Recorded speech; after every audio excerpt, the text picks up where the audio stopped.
Yes. Perfect. Yep. Council, I'd like to make a motion to start the special emergency meeting to hear this item. Is there a second? Second. Second by Member Esparza. Roll call, please. Councilmember Bredefeld, I believe he's recusing himself on this item. Correct. Councilmember Chavez. Yes. Councilmember Esparza. Aye. Councilmember Karbasi. Yes. Councilmember Soria. Council Vice President Capriolo is absent. President Arias. Yes. Right, the meeting is approved with the necessary 5 votes. Council, I just want to say thank you guys for sticking around for an additional last-minute item. This is something that we've been working on for quite some time, and it's moving quickly given the resources we're trying to pull down at the state level.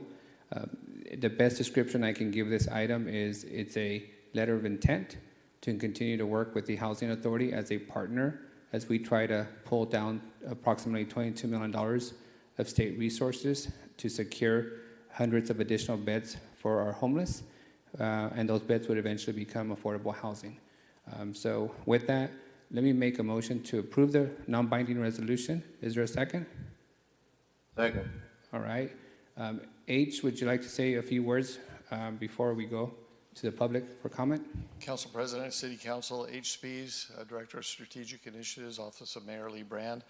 Yes, we apologize for the unusual time frame of this. This is driven by the fact that the state came up with an innovation called Project Homekey that uses $500 million of CARES Act funding that has a time clock, a deadline for their use, as you know, by December 31st of this year. The purpose of Project Homekey is to enable municipalities to purchase motels or apartment buildings to basically do 4 things: acquire them, allow them to be used for our COVID-19 homeless response, then convert them to permanent affordable housing, and then fill them with folks that can benefit from permanent affordable housing. This resolution is just simply in support of a future city contribution of up to $6.8 million over a period of 5 years for operational and support services. Our city attorney has helped in crafting this in a way that makes very transparent and clear the fact that this is a non-binding resolution, and we hope to bring back something more substantial next week in light of the fact that in order to make this all happen, the Housing Authority is under deadlines to actually purchase these 4 buildings in November and December. Thank you, H. If you would allow me to go to the public first for comment on this item. Is there anybody in the public wishing to address this item? I think we have 1 person so far.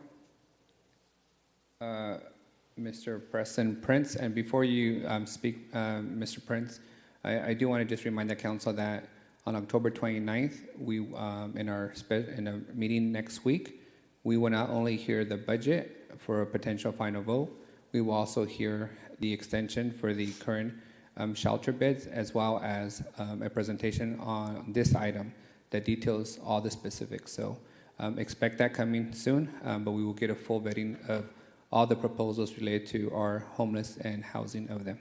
Mr. Prince, you have the floor. Thank you very much, Council President Arias and council members. And I've never heard Council President Arias call me Mr. Prince in the many years I've known him. So I'm just going to videotape that and share it with lots of people. I just want to say, not to give away next week's presentation, but to say that this is a really exciting partnership with the city.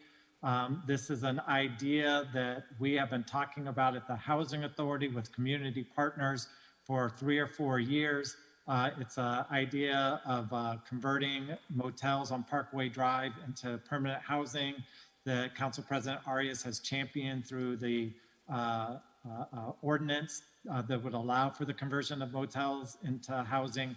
And this is really a one-time funding opportunity from the state to really transform a neighborhood and invest in a neighborhood that is at the doorstep of Fresno for those who are coming on 99. And it's also our ability to address the situation for so many women and children who live in the motels.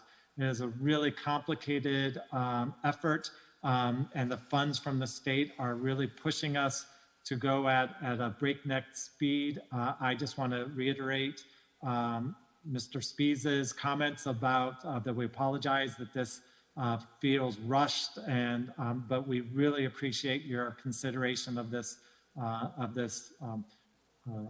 non-binding resolution, which will give comfort and show both the state and the Housing Authority boards that all of the partners are moving in the same direction. And so I just wanted to thank you for considering this. And of course, I'd be happy to answer additional questions that you may have. And I look forward to giving a more full presentation next week. Thank you, Mr. Prince and Mr. Spees. Since we're going to fully hear this item next week, if you don't mind, Council, I'd like to go to roll call. Councilmember Chavez, Yes. Councilmember Esparza, Aye. Councilmember Karbasi, Yes. Councilmember Soria, President Arias. Yes. Right, the resolution passes 5-0. Let the record show that Member Butterfield recused himself and Member Capriola is absent. Council, we will now convene to closed session. Legal Counsel, what are the next two items in closed session? Yes, we are returning to closed session for the evaluations of the city attorney and city clerk. Thank you. See you in closed session.